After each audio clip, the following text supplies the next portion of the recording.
제발 우리 아들 좀 도와줘. 싫어요. 82세 시어머니가 제 앞에 무릎을 꿇었습니다. 20년 전 셋째 딸을 낳자마자 저를 집에서 쫓아낸 바로 그 사람이었습니다. 산후조리는커녕 위자료 500만 원을 내던지듯 주며 말했습니다. 아들 하나 못 낳고 딸만 셋 낳는 주제에 돈은 무슨 돈. 가난한 집안 출신이 뭘 더 바래. 이 돈 받고 이혼하고 조용히 꺼져. 그런 사람이 지금 제 앞에서 울고 있습니다. 하지만 이제 저는 당하기만 하던 그때의 제가 아니었습니다. 20년간 악착같이 살아왔고 이제는 그 집안보다 더 부자가 되었으니까요. 제 복수는 이제 시작입니다. 2024년 11월 어느 날 저는 딸 부잣집 본사 회장실에 앉아 있었습니다. 창밖으로 서울 전경이 한눈에 들어왔습니다. 프랜차이즈 외식 기업 대표 박지연 55세.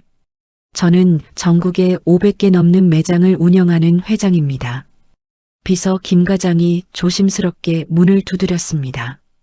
회장님, 어떤 분이 미리 예약도 없이 다짜고짜 회장님을 만나야 한다며 오셨어요. 누군데? 이태준 씨라고 하는데요. 순간 심장이 멈추는 것 같았습니다. 20년 만에 듣는 이름이었습니다. 펜을 쥔 손이 미세하게 떨렸습니다. 전 남편 이태준. 20년입니다. 20년 동안 단 한 번도 연락하지 않았던 사람이었습니다. 딸들 양육비도 생일 축하도 입학 축하도 없었습니다. 죽었다 생각하고 산 사람인데 그런 사람이 왜 지금 이렇게 갑자기 나타난 걸까요? 돌려보낼까요? 김 과장이 물었습니다. 저는 아무 말 없이 책상 서랍을 열었습니다. 오래된 서류 봉투 하나가 보였습니다. 20년 전 사인 한 이혼 합의서였습니다. 위자료 500만 원이라고 적혀 있었습니다. 딸 셋을 키우라고 준 돈이 고작 500만 원이었다니. 잠깐 기다리라고 해. 책상 위 가족 사진을 들여다봤습니다. 딸 셋과 함께 찍은 사진이었습니다. 첫째 서윤이는 변호사가 되었습니다. 둘째 서영이는 회사 운영팀장이었고요. 막내 서연이는 디자이너로 성공했습니다. 모두 제 자랑이었습니다. 아들 없어서 불행할 거라고요? 천만에요. 20년 전 그날을 떠올리며 속으로 곱씹었습니다. 2004년 9월 셋째 딸을 낳은 지 사흘째 되던 날이었습니다. 병실 문이 열렸습니다. 시어머니 송명희가 들어왔습니다. 얼굴에 웃음기라고는 없었습니다. 또 딸이야? 인사도 없이 던진 첫마디였습니다. 저는 갓 낳은 아기를 안고 있었습니다. 작고 예쁜 딸이었습니다. 네, 어머니. 건강하게 잘 낳았어요. 최대한 밝게 말했습니다. 하지만 시어머니 표정은 더 굳어졌습니다. 건강하게는 무슨, 아들도 아닌데 건강하던지 말던지.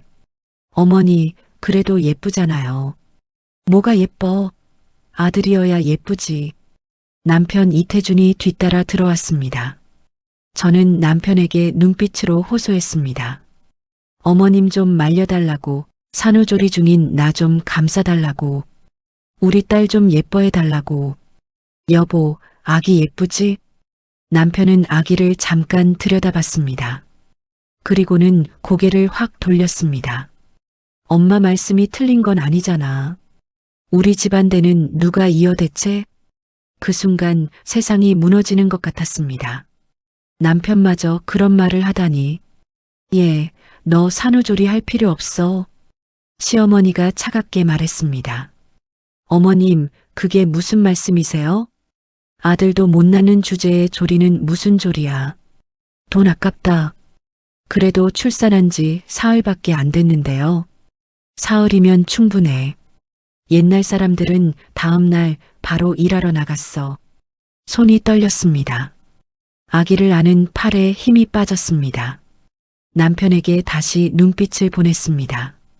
제발 좀 말려달라고. 엄마 말씀 들어. 집에 가자. 남편이 말했습니다. 정말 믿을 수가 없었어요. 여보, 의사 선생님이 최소 2주는 쉬어야 한대요. 의사가 뭘 알아? 엄마 말 들어. 그날 저는 그렇게 셋째를 안고 집으로 돌아왔습니다. 시어머니는 단 한 번도 아기를 안아주지 않았어요. 손녀였으니까요. 한 달이 지났습니다. 명절이 다가왔어요.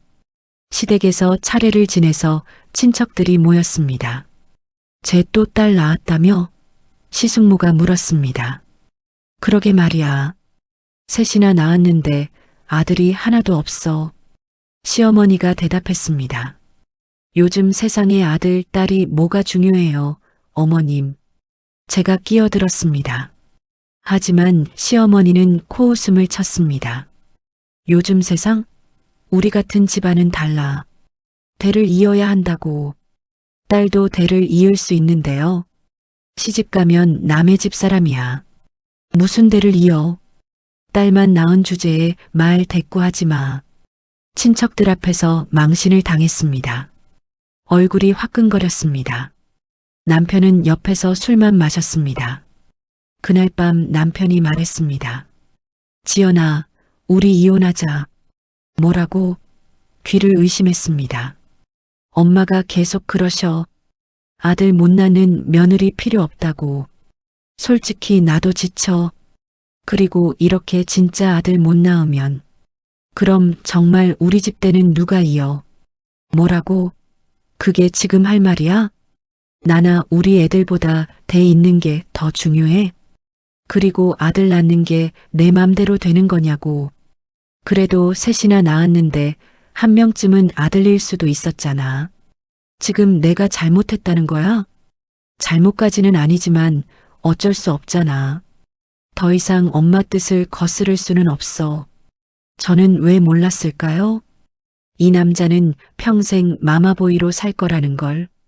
엄마 말이라면 안 해도 버리는 사람이라는 걸. 좋아. 이혼하자. 대신 조건이 있어. 뭔데? 위자료 5천만 원하고 양육비 매달 200만 원씩 줘. 딸 셋 키우려면 최소한 그 정도는 필요했습니다. 5천만 원? 미쳤어? 네가 우리 집에 뭘 해줬다고? 딸 셋 낳아줬잖아. 딸 셋이 대수야? 아들 하나만도 못해. 500만 원 이상은 안 돼. 뭐? 500만 원? 그걸로 어떻게 내 식구가 살아?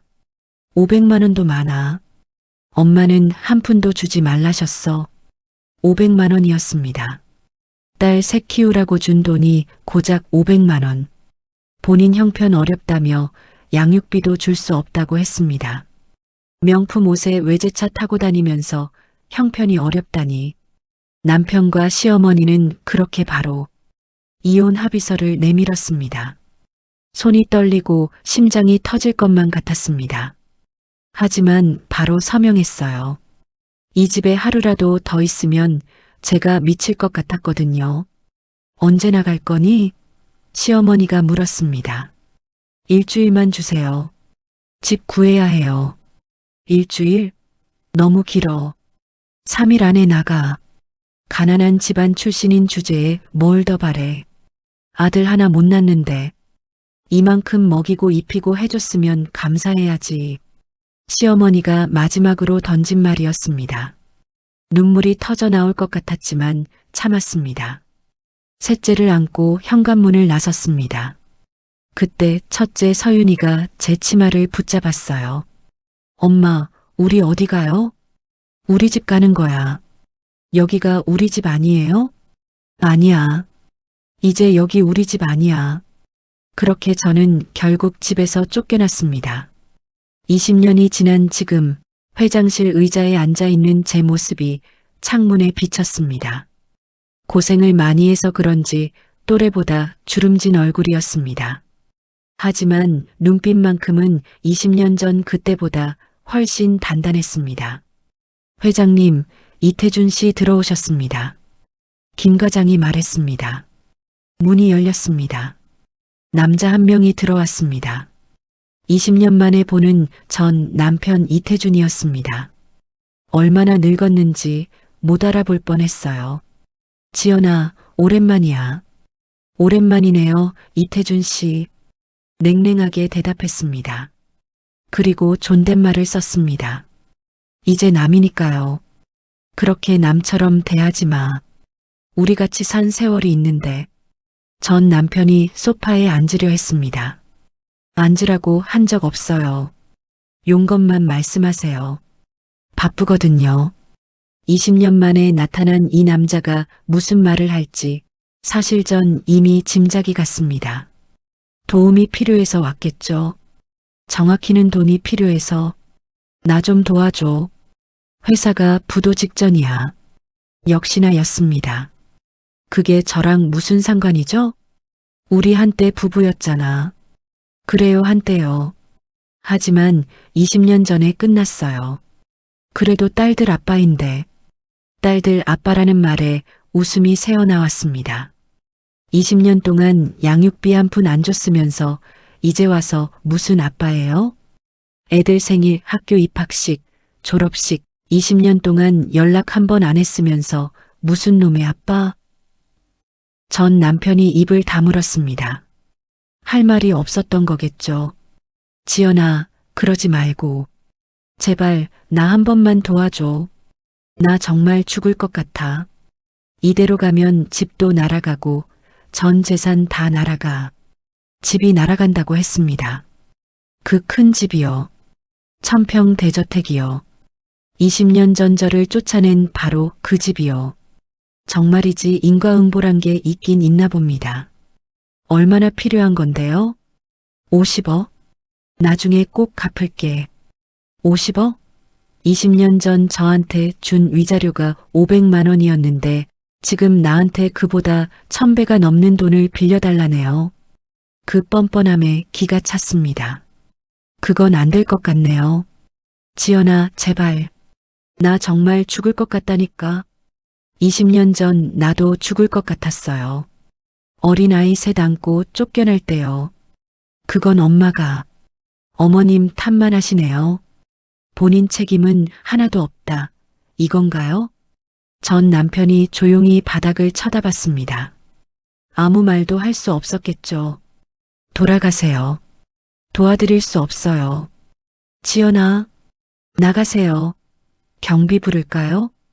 전 남편이 문 앞에서 멈춰섰습니다. 너 후회하게 될 거야. 후회는 이미 20년 전에 다 했어요. 당신이랑 결혼한 거요. 문이 쾅 닫혔습니다. 제 손이 미세하게 떨렸어요. 20년 만에 본 얼굴이었습니다. 그렇게 미워하던 사람이었어요. 하지만 이상하게도 가슴이 먹먹했습니다. 전 남편이 나간 후 저는 책상 서랍을 다시 열었습니다. 오래된 사진첩을 꺼냈어요. 20년 전 결혼식 사진이었습니다. 웨딩드레스를 입은 제가 환하게 웃고 있었습니다. 그때는 몰랐어요. 이 결혼이 지옥의 시작일 줄은. 우리는 서울 강남의 한 특급 호텔에서 결혼식을 올렸습니다. 시댁에서 정한 곳이었어요. 결혼식 한 달 전 시어머니가 그러셨어요. 예, 결혼식에 친척 너무 많이 부르지 마. 네, 그래도 친척들인데요. 우리 집이랑 격이 안 맞는 사람들이야. 부끄러워. 시어머니는 가난한 친정이 처음부터 못마땅하셨어요. 가난하다고 부끄러운 건 아니잖아요, 어머님. 가난한 게 부끄러운 거지. 딱 니네 엄마 아빠만 오시라고 해. 결국 친정에서는 부모님 두 분만 오셨습니다. 친정 엄마는 낡은 한복을 입고 계셨어요. 새 한복을 살 돈이 없으셨거든요. 시어머니는 그 모습을 보고 코웃음을 쳤습니다. 신혼여행 후 시댁 식구가 사는 대저택으로 들어갔습니다. 1000평 규모였습니다. 고급 가구들로 가득했어요. 예, 앞으로 지켜야 할 규칙들을 말해줄게. 시어머니가 저를 거실로 불렀습니다. 첫째, 내 방은 매일 청소해. 둘째, 아침 6시에 일어나서 시아버지 아침상 차려. 셋째, 명절엔 혼자 음식 다 준비해. 어머니, 제가 회사를 다녀서 매일 청소는. 회사? 이제 그만둬야지. 그만두라고요? 우리 집에 시집 와서는 무슨 회사를 다녀. 집안일이나 잘해. 결국 회사를 그만뒀습니다. 남편은 이때도 제 편을 들어주지 않았어요. 그렇게 지옥 같은 결혼 생활이 시작되었습니다. 결혼 1년 후 첫째 딸 서윤이를 임신했습니다. 배가 부르기 시작하자 시어머니가 물었습니다. 태몽 꿨어? 네, 꿨어요. 연꽃이 활짝 피는 꿈이었어요. 연꽃? 그거 딸 꿈이잖아. 시어머니 표정이 어두워졌습니다. 출산 예정일이 다가오자 시어머니가 또 물었습니다. 병원에서 성별 확인했어? 네, 딸이래요. 쯧쯧쯧. 시어머니가 혀를 찼습니다. 딸이라는 게 그렇게나 실망스러웠나 봅니다. 서윤이를 낳았습니다. 건강한 아기였어요. 시어머니가 병실에 왔습니다. 아기를 보더니 고개를 확 돌렸습니다. 첫째부터 딸이네. 얼른 빨리 둘째 가질 준비해라. 믿기지 않았지만 그게 시어머니가 출산 후 제게 한 첫마디였습니다. 집으로 돌아온 후 육아는 전부 제 몫이었습니다. 시어머니는 손녀 돌보는 걸 거들지 않았어요. 어머니, 아기 잠깐만 봐주시면 안 될까요? 내가 왜 남의 집 갈 애를 봐줘야 해? 그래도 친손녀잖아요. 딸은 시집 가면 남의 집 사람이야. 아들을 낳아야 우리 집 사람이지. 그해 추석이었습니다. 첫째 서윤이가 돌이 되기 전이었습니다. 시댁 친척들이 모였습니다. 다들 아기를 보러 왔습니다. 어머, 아기 이름이 서윤이야? 이쁘네. 친척 한 분이 말했습니다. 하지만 시어머니가 끼어들었습니다. 이쁘긴 뭐가 이뻐. 딸인데. 그래도 첫 손주잖아요. 손주는 무슨. 손자를 봐야 손주지. 친척들 앞에서 손녀를 부정했습니다. 제가 안고 있던 서윤이를 내려다봤습니다. 작고 예쁜 아기였습니다. 미안했습니다. 이렇게 예쁜 아이가 딸로 태어나서 이런 수모를 당한다는 게 그 다음 해에 둘째 딸 서영이를 임신했습니다. 시어머니가 배를 보더니 말했습니다. 이번엔 아들이겠지? 꼭 아들이어야 해. 딸은 절대 안 돼. 병원에서 성별을 확인하는 날 시어머니도 함께 갔습니다. 의사 양반, 아기 성별이 어떻게 되나? 시어머니가 먼저 물었습니다. 딸입니다. 딸이라고? 시어머니 얼굴이 굳었습니다. 진료실을 나오자마자 저에게 소리쳤어요. 또 딸이야? 너 도대체 뭐 하는 거야? 어머님, 성별은 제 마음대로 되는 게 아니잖아요. 마음대로 안 되긴. 내가 아들 낳을 마음이 없으니까 딸만 나오는 거야. 둘째를 낳은 후 시어머니는 아기를 보러 오지 않았습니다. 전화 한 통 없었어요. 집으로 돌아왔습니다. 첫째 서윤이의 둘째까지 모두 저 혼자 돌봐야 했어요. 네가 딸을 낳았으니 네가 키워야지. 시어머니는 딸이라는 이유로 손녀들을 유령 취급했습니다. 다음 해 봄 둘째 서영이 돌잔치를 했습니다. 남편 집안 친척들이 왔어요. 제 친정에서는 또 부모님만 오셨습니다. 돌상 위에 여러 가지 물건들이 올려져 있었어요. 서영이가 청진기를 잡았습니다. 어머, 의사하겠다. 친척 한 분이 웃으며 말했습니다. 하지만 시어머니가 코웃음을 쳤습니다. 여자 의사가 뭐 대수야? 아들이어야 의미가 있지. 친척들이 웃음을 멈췄습니다. 순식간에 분위기가 어색해졌습니다.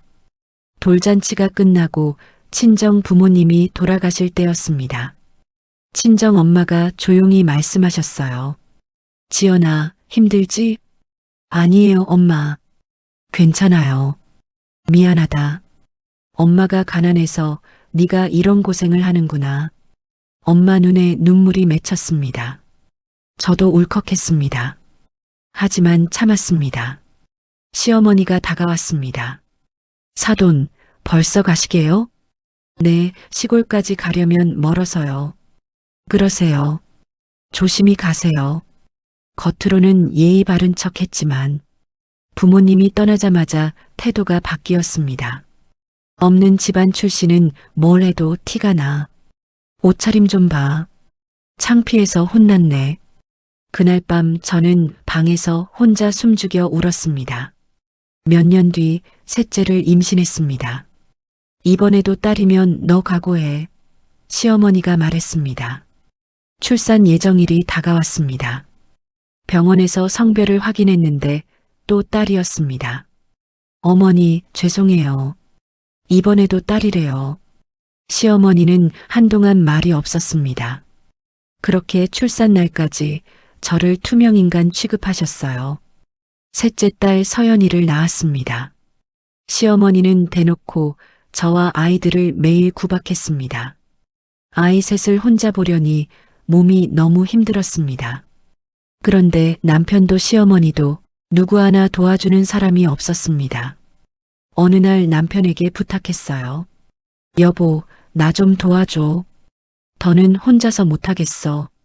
나도 회사 일로 바빠. 다른 집 여자들도 다 하는 일을 왜 너만 유난이야? 유난이라는 말에 더 이상 할 말이 없었습니다. 그날 밤 친정 엄마한테 전화했습니다. 엄마, 나 너무 힘들어요. 지연아, 그래도 좀 참아봐. 시댁 생활이 원래 그래. 엄마가 도와주지 못해서 미안하다. 친정도 마찬가지였습니다. 세상에 나를 도와줄 사람은 아무도 없었습니다. 그리고 그렇게 아들을 낳지 못했다는 이유로 결국 시댁에서 쫓겨나게 된 것입니다. 이혼 합의서에 서명하는 순간 다짐했습니다. 반드시 성공하겠다고, 후회하게 만들겠다고. 이혼 후 한 달이 지났습니다. 영등포의 낡은 빌라를 월세로 겨우 구할 수 있었어요. 방 하나, 부엌 겸 거실이 전부였습니다. 500만 원 중 300만 원이 보증금으로 들어갔습니다. 남은 200만 원으로 딸 셋을 키워야 했습니다. 서윤이가 물었습니다. 엄마, 우리 왜 여기 살아요? 전에 집이 더 좋았는데. 이제 여기가 우리 집이야. 작지만 따뜻한 게 이 집도 좋지?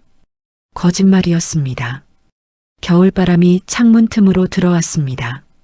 너무 추웠지만 보일러 틀 돈이 없어서 틀 수 없었습니다. 구인 광고를 매일 보고 다녔습니다. 하지만 일을 찾는 게 쉽지 않았어요. 경력도 단절되고 아이 셋을 키우는 여자를 뽑아주는 곳은 없었습니다. 죄송한데 아이가 아프면 갑자기 빠지실 수 있잖아요. 경력 단절 주부는 좀 그래요. 시킬 일도 마땅히 없고요. 면접 때마다 듣던 말이었습니다. 또 한 달이 지났습니다. 이제 남은 돈은 50만 원이 전부. 밥값도 걱정이었습니다. 어느 날 동네 슈퍼에 붙은 구인 광고가 눈에 들어왔습니다. 치킨집 직원 모집, 경력 무관, 시급 4,000원. 저는 그 종이를 뜯어들고 치킨집으로 달려갔습니다. 저기요, 아직 직원 구하세요? 통통한 중년 여자가 튀김을 하다가 고개를 들었습니다. 김영자 사장님이었습니다. 아이가 몇이에요? 셋입니다.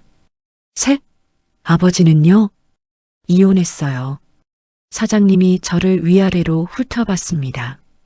그러더니 고개를 끄덕였어요. 내일부터 나와요. 아침 6시. 감사합니다. 정말 감사합니다. 날아갈 듯 기뻤습니다. 다음 날 새벽 5시에 일어났습니다. 딸들은 아직 자고 있었어요. 조심스럽게 옷을 입고 나갔습니다. 첫째 서윤이한테 메모를 남겼습니다. 엄마 일하러 가. 밥은 냉장고에 있어. 동생들 잘 돌봐줘. 서윤이도 아직 어린데 동생들을 부탁하자니 마음이 아려왔습니다. 치킨집에 도착했습니다. 김영자 사장님이 앞치마를 건넸습니다. 먼저 닭 손질하는 것부터 배워요. 차가운 닭을 만졌습니다. 손이 시렸습니다. 하지만 참았습니다. 이번엔 튀김옷을 만들었습니다. 쉴 새 없이 일하다 손가락에 물집이 잡혔습니다. 손 아파요? 김영자 사장님이 물었습니다. 아니에요. 괜찮아요. 거짓말이었습니다. 물집이 터져서 따가웠습니다. 튀김기 앞에 섰습니다. 뜨거운 기름이 팔팔 끓었습니다. 닭을 넣자 기름이 튀었습니다. 손등에 뜨거운 기름이 튀었습니다. 아, 뜨거워. 비명이 나왔습니다. 처음엔 다 그래요. 익숙해질 거예요. 손등에 빨간 물집이 생겼습니다. 하지만 참고 계속 일했습니다. 솔직히 너무 아프고 힘들었지만 그만둘 수가 없었어요. 하루 12시간씩 일했습니다. 발이 퉁퉁 붓고 허리가 끊어질 것 같았습니다. 집에 돌아오면 딸들이 기다리고 있었어요. 엄마, 배고파? 잠깐만 기다려. 엄마가 밥 해줄게. 라면을 끓였습니다. 제대로 된 식사를 차려줄 힘이 없었어요. 밤 10시가 되어서야 아이들을 재웠습니다. 그리고 다시 나갔습니다. 새벽 배달 아르바이트도 했거든요. 신문을 배달했습니다. 자전거를 타고 골목을 돌았습니다. 새벽 바람이 차가웠습니다. 손이 꽁꽁 얼었어요. 새벽 4시에 집으로 돌아왔습니다. 1시간 자고 다시 치킨집으로 향했어요. 이런 생활이 1달, 2달, 석 달 계속됐습니다. 여름이 왔습니다. 치킨집은 지옥이었습니다. 튀김기에서 열기가 올라왔어요. 에어컨도 없었습니다. 선풍기 하나뿐이었어요. 땀이 비 오듯 쏟아졌어요. 옷이 땀에 흠뻑 젖었습니다. 나중에는 급기야 어지럽기까지 했어요. 그날도 튀김을 하고 있었는데 갑자기 눈앞이 캄캄해졌습니다. 어머, 지연 씨. 김영자 사장님이 달려왔습니다. 제가 쓰러진 거였어요. 사장님이 부축해서 밖으로 나갔습니다. 병원 가야 해요. 괜찮아요. 그냥 좀 쉬면 돼요. 병원비 때문에 그래요? 걱정 말아요. 내가 낼게요. 아니에요. 정말 괜찮아요. 일어서려 했습니다. 하지만 다리에 힘이 없었습니다. 김영자 사장님이 그런 저를 보며 한숨을 쉬었습니다. 아이 셋 키우랴 일하랴 너무 힘들죠? 네. 울어요. 참지 말고. 그제야 눈물이 터졌습니다. 억눌렀던 감정이 쏟아졌어요. 사장님, 저 정말이지 너무 힘들어요. 알아요. 다 알아. 김영자 사장님이 제 등을 쓰다듬어 줬어요. 잘 키우면 돼요. 분명 나중에 딸들이 엄마 고생한 거 알고 효도할 거예요.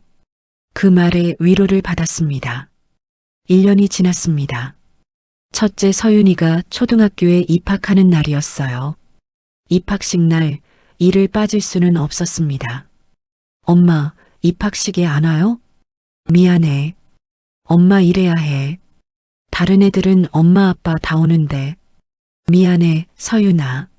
서윤이가 혼자 학교에 갔습니다. 제 가슴이 찢어졌습니다.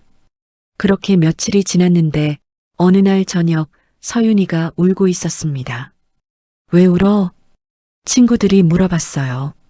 아빠는 어디 있냐고. 그래서 뭐라고 대답했어? 멀리 일하러 가셨다고 했어요. 아빠 없는 아이라고 학교에 소문이 난 것 같아서 마음이 너무 아팠습니다. 2년이 지났습니다. 손등에는 기름에 데인 흉터가 가득했습니다. 손도 거칠어졌습니다. 허리도 자주 아팠고요. 명절이 다가왔습니다. 치킨집은 명절이 특수였습니다. 주문이 폭주했어요. 그렇게 365일 일만 하며 살았습니다. 3년째 되던 해 첫째 서윤이가 말했어요. 엄마, 나 커서 변호사 될 거예요. 변호사? 네, 엄마 도와줄 거예요. 나쁜 사람들 혼내줄 거예요. 나쁜 사람들? 엄마한테 나쁜 짓 한 사람들이요. 서윤이는 알고 있었습니다.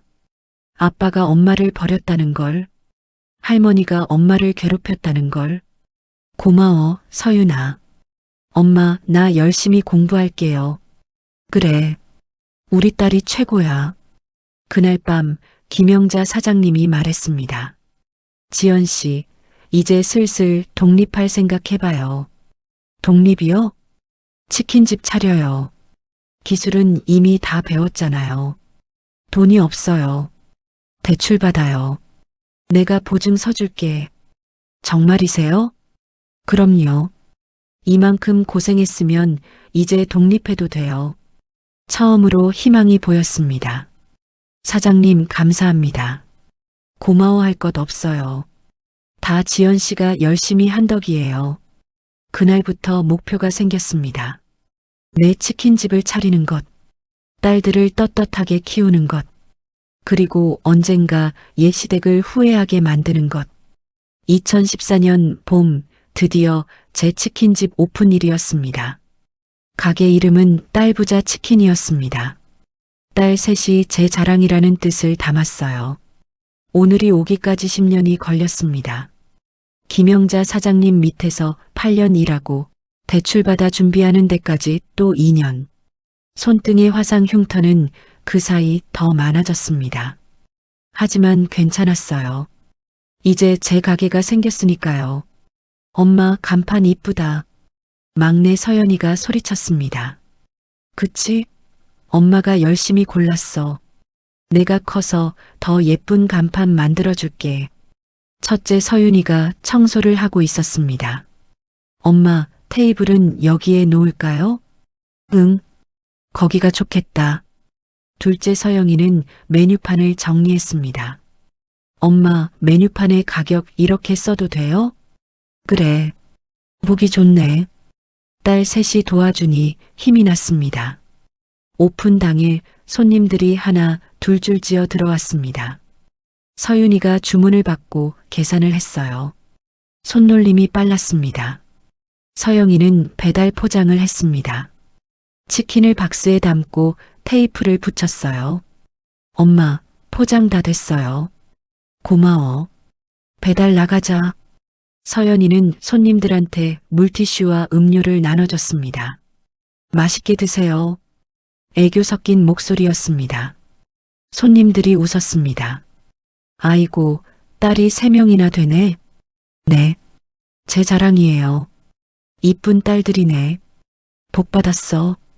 손님들 말에 가슴이 따뜻해졌습니다. 주말마다 딸들이 가게에 왔습니다. 평일에는 제가 혼자 했지만 주말에는 넷이서 함께 했어요. 엄마, 저 숙제 다 했어요. 이제 도와드릴게요. 서윤이가 앞치마를 둘렀습니다. 공부해야지. 가게는 엄마가 할게. 엄마 혼자 하면 힘드시잖아요. 괜찮아. 엄마가 이렇게 고생하시는데 우리가 가만히 있을 수는 없어요. 서윤이의 눈빛이 단단했습니다. 10대 아이 눈빛이 마치 어른 눈빛 같았어요. 고마워, 서윤아. 고마울 게 뭐 있어요. 당연한 거죠. 서영이도 옆에서 말했습니다. 엄마, 아빠 없이도 우리 넷이서 충분해요. 그래. 우리 넷이면 뭐든 할 수 있어. 서연이가 제 치마를 잡았습니다. 엄마, 내가 커서 엄마 브랜드 디자인해 줄게. 로고랑 간판이랑 메뉴판이랑 다 이쁘게 만들어 줄 거야. 그래. 우리 막내 디자이너 되는 거야? 응. 엄마 치킨집 전국에서 제일 유명하게 만들어 줄 거야. 딸들이 있어서 힘이 났습니다. 1년이 지났습니다. 가게가 안정되면서 단골 손님들이 생겼어요.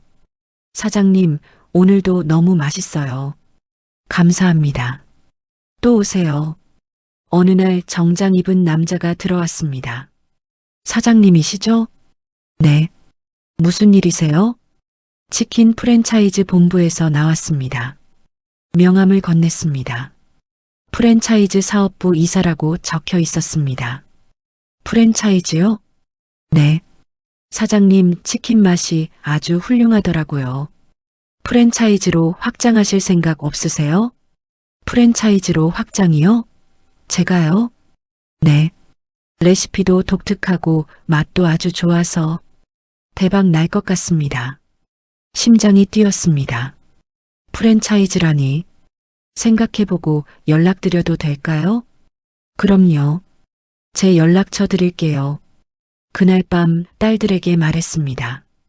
애들아, 엄마한테 프랜차이즈 제의가 들어왔어. 진짜요? 서윤이 눈이 커졌습니다. 응. 그런데 엄마가 할 수 있을까? 당연히 할 수 있죠. 엄마 치킨이 세상에서 제일 맛있는데. 서영이가 말했습니다. 그래도 걱정돼. 프랜차이즈는 관리도 해야 하고. 엄마, 우리가 도와줄게요. 서연이가 제 손을 잡았습니다. 너희는 공부해야지. 공부하면서 도와줄 수 있어요. 우린 넷이잖아요. 딸들 덕분에 용기가 났습니다. 그래. 한번 해보자. 프랜차이즈 계약을 맺었습니다. 첫 가맹점 오픈 준비를 했습니다. 첫 가맹점은 강남구에 있는 매장이었습니다. 리본 커팅을 했습니다. 딸 셋이 옆에 섰습니다. 엄마, 축하해요. 고마워. 너희 덕분이야. 김영자 사장님도 오셨습니다. 해냈구만, 해냈어. 사장님 덕분이에요. 무슨 소리야? 자기 실력이지. 사장님이 기회 주셨잖아요. 앞으로 더 성공할 거야. 축하 화환이 쌓였습니다. 단골 손님들이 보내주신 것들이었습니다.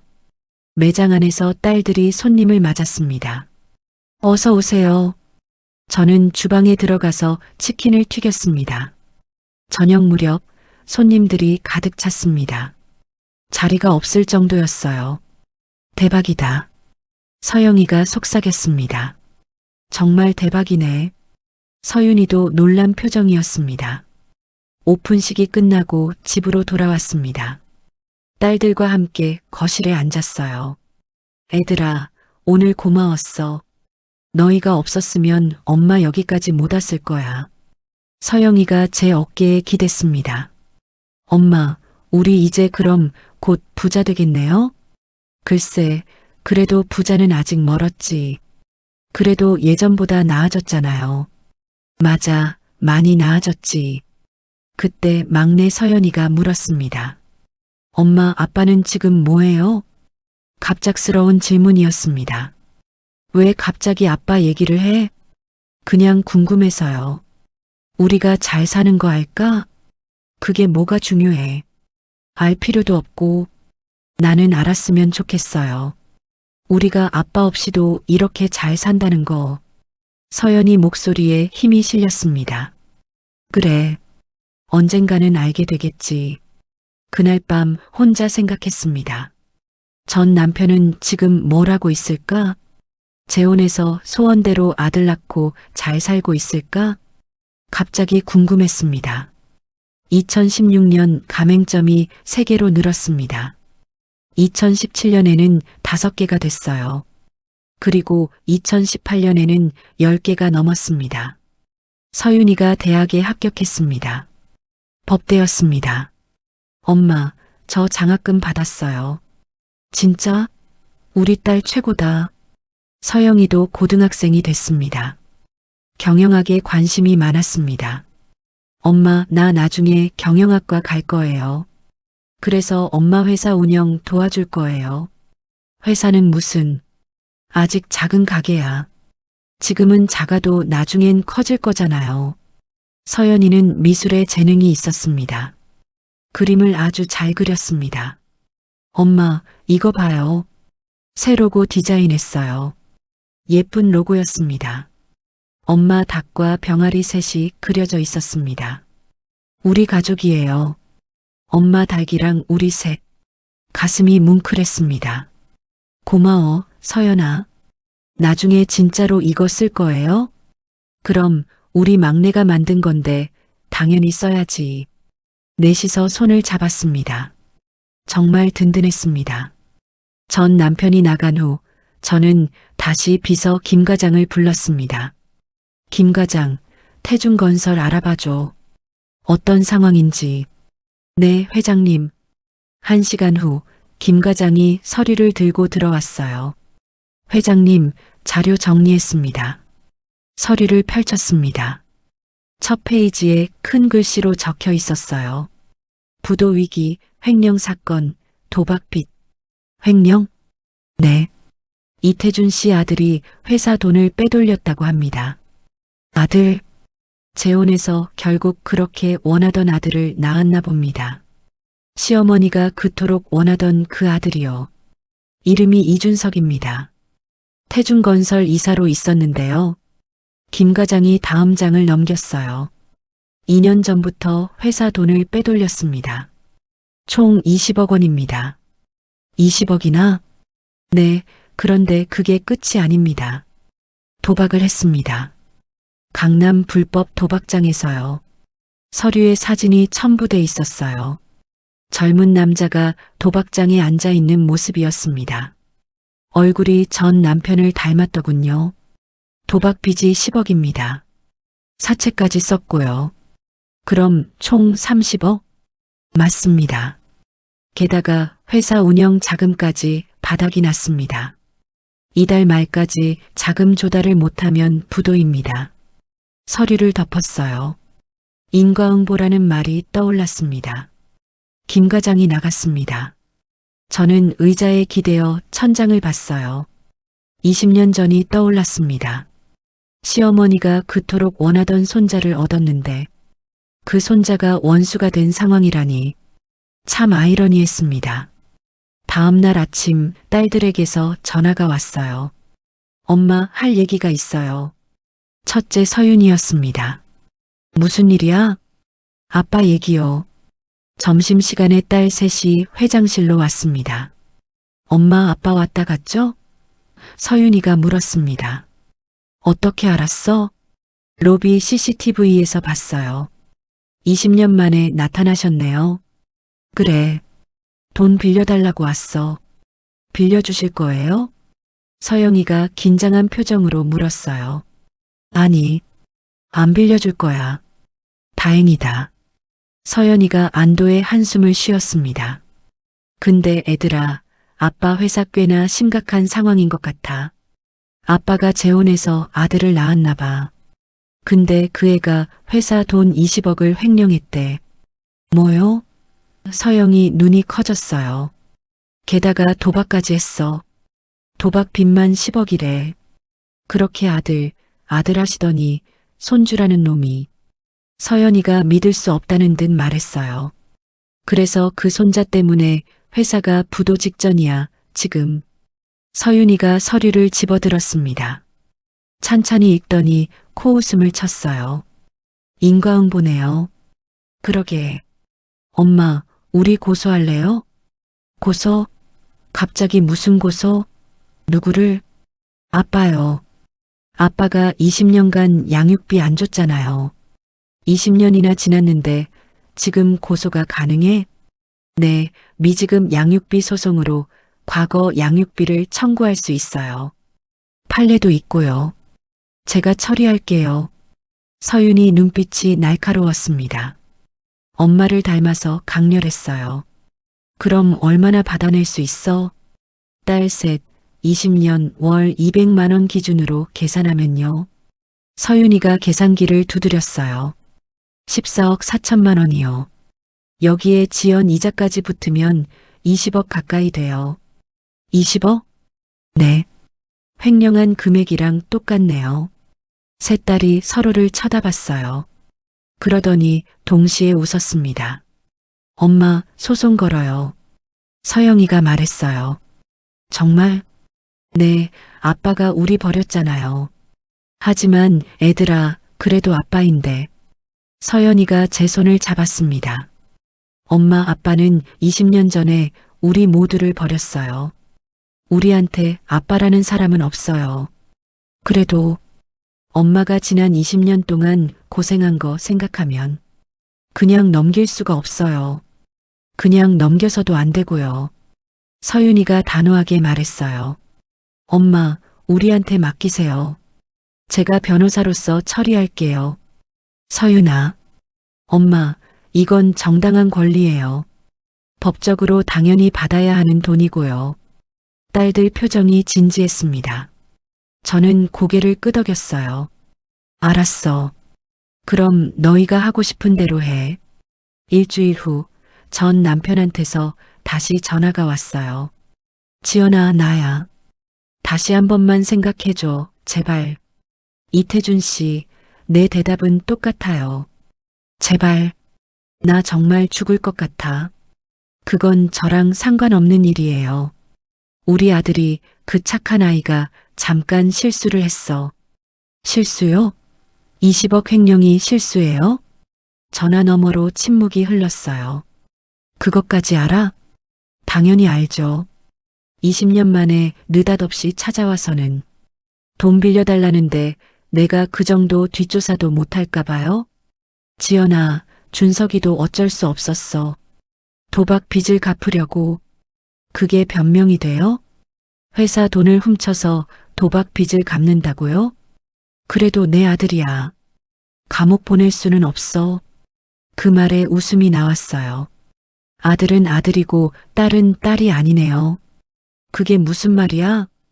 20년 전 낳은 딸들은 죽었는지 살았는지 관심도 없으면서 아들은 잘도 감싸시네요. 지연아, 그건. 이태준 씨, 저한테 다시는 전화하지 마세요. 제 변호사가 따로 연락할 겁니다. 변호사? 네. 양육비 미지급 소송 걸 거예요. 뭐? 딸 셋, 20년 월 200만 원씩 계산하면 총 14억 4천만 원이에요. 여기에 지연 이자까지 포함하면 20억쯤 되겠네요. 전화 너머로 숨소리만 들렸어요. 지연아, 제발. 그러지 마. 아드님이 횡령한 금액이랑 똑같네요. 이런 우연의 일치가 있을 수 있나? 나 지금 돈 한 푼도 없어. 소송 걸어봤자 받을 게 없다고. 그럼 회사 지분 압류할게요. 법적으로 가능하거든요. 지연아. 전화를 끊었습니다. 손이 떨렸어요. 아직 고소는 시작도 하지 않았지만 이렇게 말하는 것만으로도 속이 뻥 뚫리는 느낌이었어요. 그날 저녁 전 시어머니한테서 전화가 왔어요. 며느리 나야. 20년 만에 듣는 목소리였습니다. 저 이제 그 집 며느리 아닌데요. 그래도 한때 우리 집안 사람이었잖아. 20년 전에 끊어진 인연이에요. 며느리, 제발 우리 아들 좀 도와줘. 왜 저한테 이런 부탁을 하시는 거예요? 너 돈 많다며. 프랜차이즈 회장이라며. 어디서 제 소식을 들으셨나 봐요. 그래서요? 50억만 빌려줘. 나중에 꼭 갚을게. 안 돼요. 아니 싫어요. 그래도 네 자식들 아버지잖아. 아버지는 무슨 아버지요. 20년간 양육비는커녕 아이들 안부. 한 번 안 물은 사람이 무슨 아버지예요? 며느리, 그래도 손녀들 생각해서. 시어머니 목소리가 떨렸어요. 손녀요? 웃음이 터졌어요. 어머니, 딸이라고 우리 쫓아내신 거 잊으셨어요? 시어머니가 말을 잇지 못했어요. 어머니, 그토록 원하시던 손자 보셨잖아요. 근데 그 손자가 어떻게 했어요? 준석이 말이냐? 네. 20억 횡령하고 도박한 그 손자요. 그건 준석이가 힘들어서 그런 거야. 그래도 손주라고 끝까지 손주 편 드시네. 역시 어머님 다우세요. 다시는 전화하지 마세요. 제 변호사가 연락할 겁니다. 변호사? 네, 아들이 얘기 안 하던가요? 양육비 소송할 거예요. 법원에서 뵙죠. 전화를 끊었습니다. 가슴이 뛰었어요. 복수가 시작됐습니다. 시어머니와 통화한 지 사흘이 지났습니다. 비서 김 과장이 급히 회장실로 들어왔어요. 회장님, 로비에 어떤 노인분이 찾아오셨는데요. 누군데요? 송명희 씨라고 하시는데 면회를 고집하십니다. 심장이 쿵 내려앉았어요. 전화로 안 되니까 직접 온 거였죠. 올라오라고 해요. 네, 회장님. 5분 후 회장실 문이 열렸습니다. 82세 노인이 들어왔어요. 시어머니 송명이었습니다. 20년 만에 보는 얼굴이었어요. 많이 늙었더군요. 주름이 깊어졌고 허리도 굽었습니다. 하지만 눈빛만은 여전히 날카로웠어요. 며느리, 앉으세요. 소파를 가리켰습니다. 시어머니는 앉지 않았어요. 그대로 서 있었습니다. 무슨 일로 오셨어요? 며느리, 제발 우리 아들 좀 살려줘. 갑자기 무릎을 꿇었습니다. 82세 노인이 바닥에 무릎을 꿇은 거예요. 어머님, 일어나세요. 안 일어나. 네가 도와준다고 할 때까지. 어머니, 이러시면 저 정말 곤란해요. 곤란은 무슨. 네가 도와주면 되잖아. 말투가 여전히 무시하는 투였어요. 무릎은 꿇었지만 명령조였죠. 도와드릴 수 없어요. 왜? 너 돈 많잖아. 프랜차이즈 회장이라며. 돈이 있어도 안 돼요. 그래도 네 자식들 아버지인데.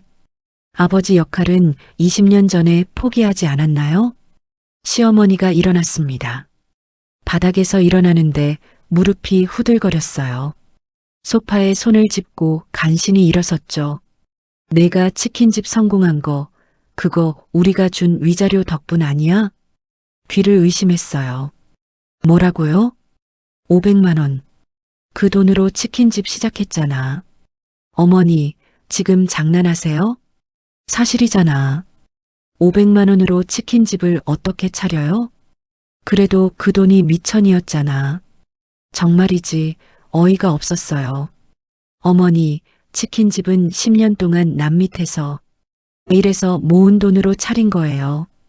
어쨌든 우리가 준 돈 500만 원이 시작이 된 거잖아. 정말이지 말이 안 통했어요. 시어머니가 갑자기 가방에서 서류를 꺼냈어요. 이거 봐.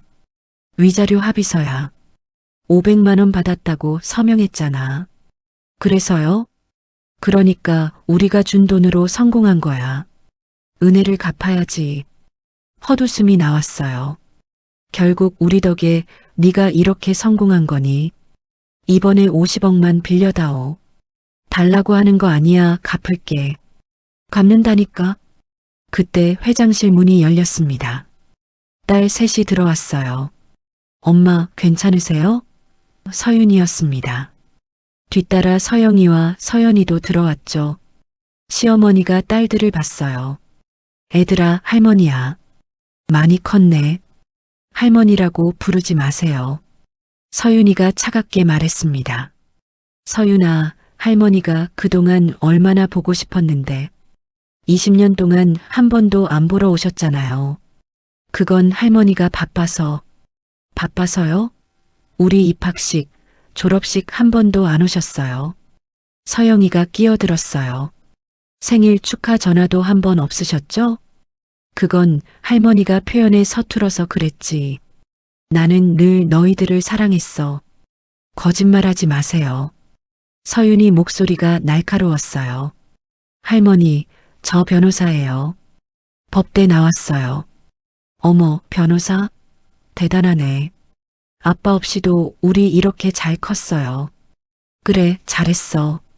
훌륭해. 할머니 덕분 아니에요. 엄마 덕분이에요. 이번엔 서영이가 말했어요. 저는 경영학 전공했어요. 지금 이 회사 운영팀장이에요. 대단하네. 역시 우리 핏줄이야. 핏줄이요? 서연이가 웃었어요. 할머니, 20년 동안 우리 핏줄 취급도 안 하셨잖아요. 20년 전에 우리 버리셨잖아요. 이거 다 오해야, 오해. 할머니가 미안하다. 할머니가 정말 잘못했어. 시어머니가 딸들한테 다가갔어요. 하지만 딸들은 물러섰습니다. 이제 와서 미안하다고 하셔도 소용없어요. 서윤이가 말했습니다. 저희는 계획대로 할머니와 아빠한테 20년 동안의 양육비 청구할 겁니다. 시어머니 얼굴이 하얗게 변했어요. 그건 너무 과하잖아. 과하지 않아요. 법적으로 정당한 권리예요. 서영이가 끼어들었어요. 할머니, 우리 엄마가 얼마나 고생했는지 아세요? 나도 알아. 미안하다. 미안하다는 말로 끝날 일인가요, 이게? 엄마는 하루 20시간씩 일했어요. 서연이도 거들었어요. 손은 화상 자국 투성이에요. 허리는 망가졌고요. 내가 정말 미안하다. 시어머니가 또다시 무릎을 꿇으려고 했어요. 할머니, 이제 그만 가세요. 우리 엄마한테 더 이상 상처 주지 마세요. 얘들아, 제발. 할머니 말 좀 들어봐. 안 가시면 경비 부를 거예요. 서영이가 단호하게 말했어요. 시어머니가 제게 마지막으로 눈을 돌렸어요. 며느리, 정말 안 도와줄 거야? 네. 안 도와드려요. 그럼 우리 아들은 어떻게 해? 그건 어머니가 알아서 하세요. 나쁜 년, 너 후회할 거야. 시어머니가 비틀거리며 문으로 향했습니다. 문을 열기 전에 뒤돌아봤어요. 그래도 너희는 우리 핏줄이야. 그건 평생 변하지 않아. 핏줄이 뭐가 중요해요? 그런 거 하나도 안 중요해요. 서윤이가 소리쳤어요. 시어머니가 문을 열고 나갔습니다. 문이 닫히고 저는 의자에 주저앉았어요. 온몸에 힘이 빠졌습니다. 엄마, 괜찮으세요? 딸들이 달려왔습니다. 응, 엄마 괜찮아. 세 딸을 꼭 안았습니다. 눈물이 났어요. 엄마, 울지 마세요. 고마워서 우는 거야. 너희가 엄마 지켜줘서. 당연하죠. 우리가 엄마 지켜야죠. 서윤이가 제 등을 쓰다듬었어요. 엄마, 우리가 다 알아서 처리할 테니 걱정하지 마세요. 이제. 미안해. 너희한테 짐이 돼서. 엄마, 그런 소리 마세요. 엄마 덕분에 우리 이렇게 잘 컸는걸요. 고마워, 애들아. 정말이지, 딸들이 있어서 힘이 났습니다. 저 지긋지긋한 집안 용서는 절대 없을 겁니다. 시어머니가 다녀간 다음 날 저는 딸들을 불렀습니다. 애들아, 엄마 결심했어. 무슨 결심이요? 서윤이가 물었어요. 복수할 거야. 제대로. 딸들이 서로를 쳐다봤습니다. 그러더니 고개를 끄덕였어요. 엄마, 우리가 도울게요. 고마워. 그럼 계획을 말해줄게. 일주일 후 기자회견장이었습니다. 언론사 기자들이 가득 모였어요. 저는 단상에 섰습니다. 딸 셋이 옆에 섰죠? 안녕하십니까? 딸 부잣집 회장 박지연입니다. 플래시가 터졌습니다. 오늘 이 자리는 20년간 숨겨왔던 저에 대한 진실을 말하기 위해 마련했습니다. 기자들이 술렁였어요. 저는 20년 전 딸만 셋을 낳았다는 이유로 이혼당했습니다.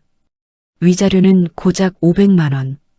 딸 셋을 키우라고 준 돈이 고작 500만 원이었어요. 기자 한 명이 손을 들었습니다. 양육비는 얼마 받으셨나요? 한 푼도 받지 못했습니다. 20년간 단 한 푼도요. 기자들이 메모하기 시작했어요. 전 남편 이태준 씨는 태준건설 대표이자 재벌 2세입니다. 그럼에도 불구하고 양육비를 20년간 단 한 푼도 주지 않았습니다. 딸들 입학식, 졸업식에도 단 한 번도 오지 않았고요. 생일 선물도 전화도 없었습니다. 20년간 아이들을 완전히 버린 거나 마찬가지였어요. 서윤이가 앞으로 나섰습니다. 저는 첫째 딸 박서윤입니다. 변호사예요. 저희 셋은 아빠 없이 자랐습니다. 엄마 혼자 치킨집에서 일하면서 저희를 키우셨어요. 서영이가 이어서 말했어요. 저는 둘째 박서영입니다. 엄마 손은 항상 화상 자국 투성이었어요. 하루 20시간씩 일하셨죠. 서연이도 말했습니다. 저는 막내 박서연이에요. 엄마는 우리 앞에서 한 번도 울지 않으셨어요. 하지만 저는 알았어요.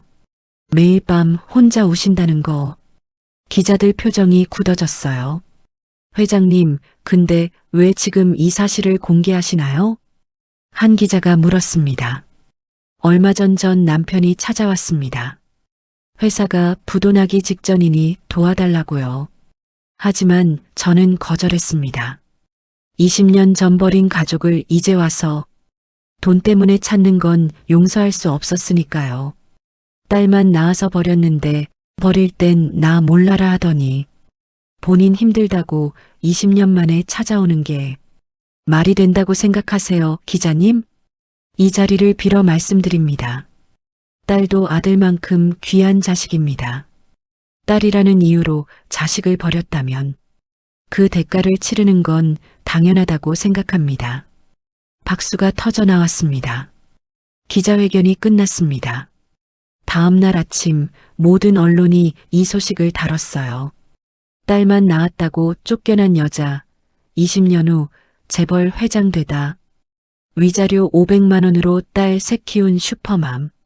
양육비 한 푼 안 준 재벌 2세. 부도 위기에 전처 찾아. SNS가 난리가 났습니다. 이게 무슨 시대착오적인 일이야. 딸만 낳았다고 내쫓아? 이게 말이 돼? 500만 원으로 딸 셋을 키우라고? 여성 단체들이 지지 성명을 냈어요. 박지연 회장을 응원합니다. 남아선호 사상을 규탄합니다. 전 남편과 시댁은 사회적으로 매장됐습니다. 일주일 후 법원이었습니다. 서윤이가 변호사 자리에 섰어요. 재판장님, 피고 이태준은 20년간 양육비를 지급하지 않았습니다. 월 200만 원씩 계산하면 딸 한 명당 4억 8천만 원입니다. 딸이 셋이므로 총 14억 4천만 원입니다. 여기에 지연 이자를 포함하면 20억이 됩니다. 전 남편 변호사가 반박했어요. 하지만 당시 합의서에는 양육비 항목이 합의 하에 없었습니다. 그건 피고가 강제로 서명하게 한 겁니다. 서윤이가 서류를 제출했어요. 이혼 당시 녹음 파일입니다. 피고가 원고에게 협박한 내용이 담겨 있습니다.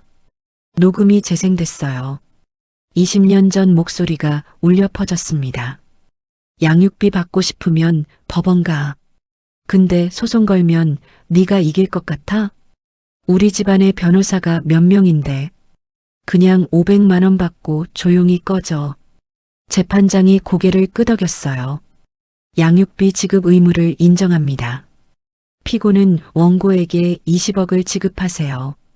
단 피고가 지급 능력이 없을 시 피고 소유 태준 건설 지분을 압류합니다. 판결이 떨어졌습니다. 전 남편은 끝끝내 20억을 마련하지 못했어요. 회사 지분이 압류됐습니다. 제가 태준 건설 최대 주주가 됐죠. 긴급 이사회가 열렸어요. 저도 이사회에 참석했습니다. 주주 여러분, 저는 박지연입니다. 이제 이 회사 최대 주주입니다. 전 대표 이태준 씨를 해임하겠습니다. 이사들이 손을 들었어요. 과반이 넘었습니다. 전 남편이 자리에서 일어났어요. 지연아, 제발. 이태준 씨 나가주세요. 여긴 이제 당신 자리가 아니에요. 경비가 들어왔습니다. 전 남편을 밖으로 끌고 나갔습니다. 정말이지 너무나도 통쾌했습니다. 그날 저녁 뉴스가 나왔어요. 태준건설 이사 이준석 씨 횡령 및 도박 혐의로 구속. 검찰 이준석 씨 20억 원 횡령 확인. 불법 도박장 출입, 사채 10억 원. 시어머니가 그토록 아끼던 손자였습니다. 다음 날 저는 구치소 면회를 신청했어요. 이준석을 만나러 갔죠. 유리창 너머로 젊은 남자가 앉았습니다. 누구세요? 나는 네 아버지 전처야. 아, 그 아줌마. 왜 왔어요? 말투가 불손했어요. 네가 어떤 사람인지 보러 왔어. 볼 거 다 봤으면 가세요. 너한테 누나 셋이 있다는 거 알아? 누나요? 그래, 네 이복 누나들이야. 아, 그 애들. 관심 없어요. 네 할머니는 그 애들을 버리고 결국 너를 얻었어. 그리고 너를 끔찍이 아꼈겠지. 당연하죠. 나는 아들이니까. 아들이 뭐가 대수야. 이렇게 범죄자가 됐는데. 이준석 표정이 굳었어요. 아줌마, 나 기분 나쁘게 하지 마요. 네가 저지른 일 생각하면 감옥도 모자라. 나 빨리 나갈 거예요. 우리 할머니가 돈 내주실 거니까. 네 할머니 돈 없어. 거짓말하지 마세요. 진짜야. 네 아버지 회사 망했거든. 이준석 얼굴이 하얗게 변했어요. 내가 회사 다 뺏었어. 네 덕분에. 면회를 마치고 나왔습니다. 다음 날 시어머니가 구치소를 찾아갔다는 소식을 들었어요. 면회 CCTV 영상을 입수했습니다. 제 변호사가 구해준 거였죠. 영상 속에서 시어머니가 이준석과 대화하고 있었어요. 준석아, 할머니가 변호사 선임해 줄게. 할머니, 돈 있어요? 걱정 마. 할머니가 어떻게든 구해줄게. 빨리요. 여기 너무 싫어요. 그런데 준석아, 할머니한테 왜 말 안 했어? 횡령하고 도박한다고. 할머니한테 말하면 혼날까 봐요. 할머니가 얼마나 속상한지 알아? 할머니, 잔소리 그만해요. 준석아, 할머니가 잔소리가 아니라. 닥쳐요. 할망구가 돈도 없으면서 왜 나한테 간섭이야? 시어머니가 얼어붙었어요. 뭐라고? 돈이나 빨리 구해와요. 쓸데없는 소리 말고. 이준석이 일어나 나갔습니다. 시어머니는 그 자리에 멍하니 앉아 있었어요. 영상이 끝났습니다. 사흘 후 전 남편 이태준이 또 찾아왔어요. 지연아, 그래도 우리 한때는 사랑했던 사이잖아. 한때는 사랑했죠. 하지만 그건 20년 전에 끝난 일이에요.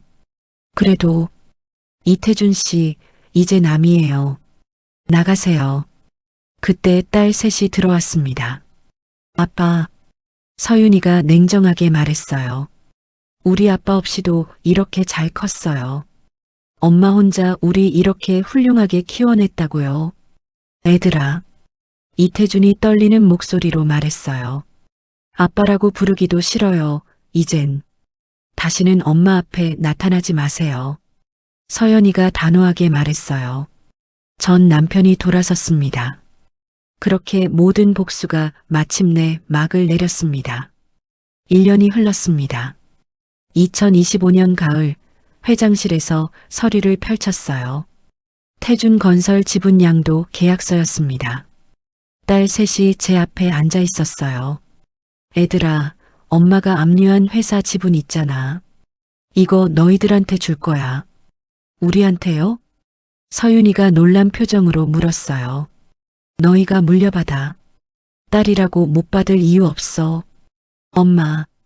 서영이가 눈물을 글썽였어요. 태준건설은 이제 너희 거야. 엄마 고마워요. 서연이가 제 손을 잡았습니다.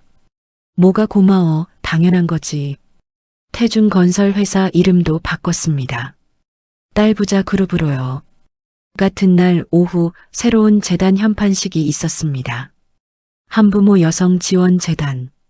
제가 제 사비로 만든 재단이었어요. 이 재단은 혼자 아이를 키우는 엄마들을 돕습니다. 미혼모, 이혼 여성, 한부모 가정 모두 환영합니다. 첫 번째 사업은 치킨집 창업 지원입니다. 제가 치킨집으로 성공했으니까요. 여러분도 할 수 있어요. 박수가 터져 나왔습니다. 옆에 김영자 사장님이 서 계셨어요. 이사직을 맡아주셨죠. 사장님, 이사로 모시게 돼서 영광이에요. 무슨 소리야? 내가 영광이지.